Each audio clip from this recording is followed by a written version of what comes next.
Celui que Dieu fait Dieu sur Pharaon, il a un problème de langage. Il a un problème verbal. Il n'arrive pas à bien parler. Mais Dieu se fond en lui. J'ai une nouvelle à donner à l'église. Ça peut vous choquer, que vous le vouliez ou pas. Dieu mettra toujours devant nous. Dieu mettra toujours devant le peuple des dieux avec des imperfections. Je t'encourage. Si tu n'es pas d'accord avec moi, va chercher. Mais je te promets, force de chercher un père parfait. Tu vas rester en Égypte et nous irons vers la terre promise. Amen. Avec notre père imparfait là, avec ces défauts-là, nous irons dans le pays où coule le lait et le miel. Et toi tu resteras avec tes philosophies. Votre papa a fait ceci. Voici son casier judiciaire. Comment un homme pareil peut être... Vous là. Amen. N'emmène pas les gens en enfer avec toi. Il y aura toujours des dieux imparfaits. D'ailleurs, la plupart de ces gens, lorsque Dieu les mandate, ils présentent à Dieu leur CV. Gédéon dit, ah Seigneur, est-ce que tu me connais? Est-ce que tu me connais vraiment? Je suis de la tribu de Manassé. Ma famille est la plus pauvre. Et d'ailleurs je suis le cadet. Mais lorsque Dieu dit, tu es vaillant héros, nous ne savons pas comment il a acquéri les sens militaires. Lui qui n'a jamais combattu avant. Attention, l'expédition militaire que Gédéon a menée n'était pas facile. Et il a remporté cette victoire sans expérience militaire. S'il vous plaît, lorsque Dieu se fond en l'homme, les insuffisances disparaissent. Lorsque Dieu se fond en l'homme, même ton français approximatif là commence à secouer les entités célestes qui viennent intervenir en ta faveur. Lorsque Dieu se fond en toi, avec ton simple diplôme d'état, même si tu n'as pas fait des études universitaires, tu te présentes devant les gens et l'enfer sait. L'enfer sait qu'il y a un être céleste qui est venu. S'il vous plaît, nous, sur le plan sacerdotal, nous sortons de Mzee Aïdi Niabala.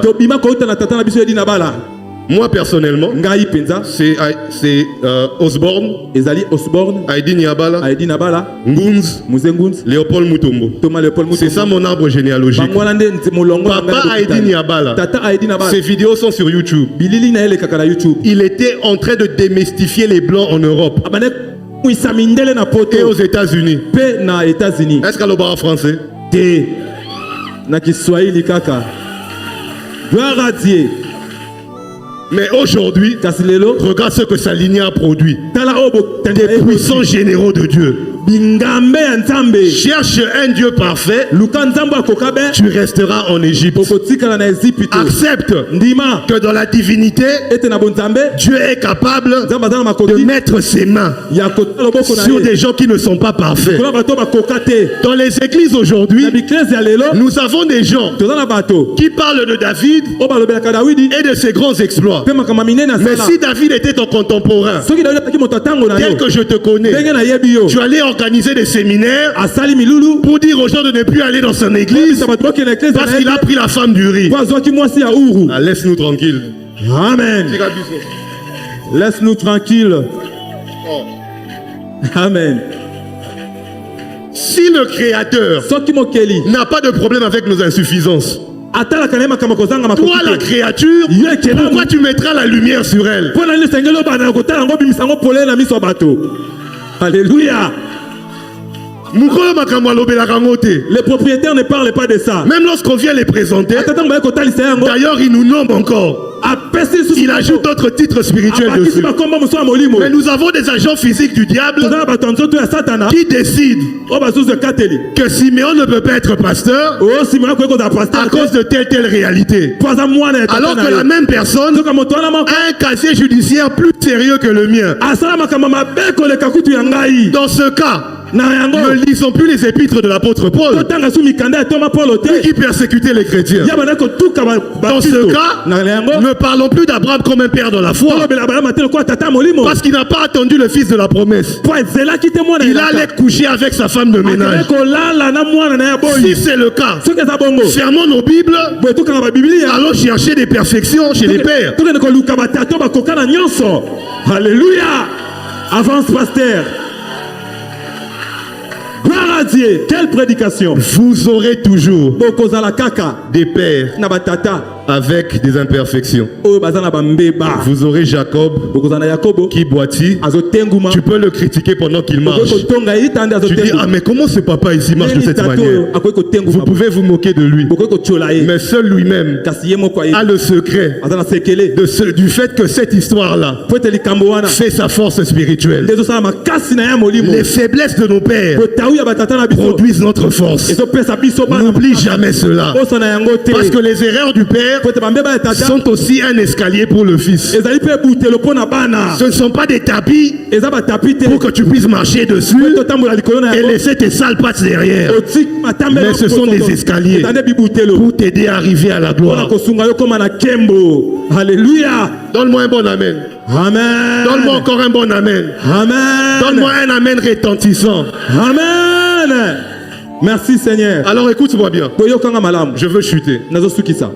Lorsque Dieu veut manifester sa puissance en Égypte, parce que n'oublie pas, lorsque Dieu se fond dans l'homme, ce n'est pas pour des raisons sentimentales. Lorsqu'il dit à Moïse, je te fais Dieu pour Pharaon, il ne le fait pas pour des raisons sentimentales.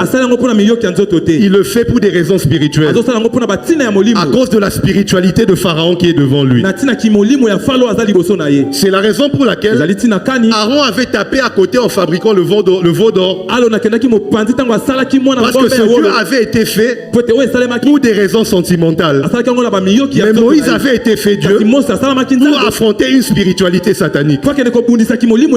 Alors Dieu commence à frapper l'Égypte par 10 fléaux. Les 10 fléaux représentaient des différentes divinités égyptiennes. Mais le dernier fléau, celui que j'aime, c'était celui de frapper les premiers-nés. Pourquoi? Permets-moi d'ouvrir cette parenthèse et de révéler ce mystère rapidement. Parce que les Hébreux en Égypte, il y avait une injustice qu'il fallait corriger. N'oublie pas, lorsque Moïse vient, Pharaon signe un décret pour tuer les bébés mâles.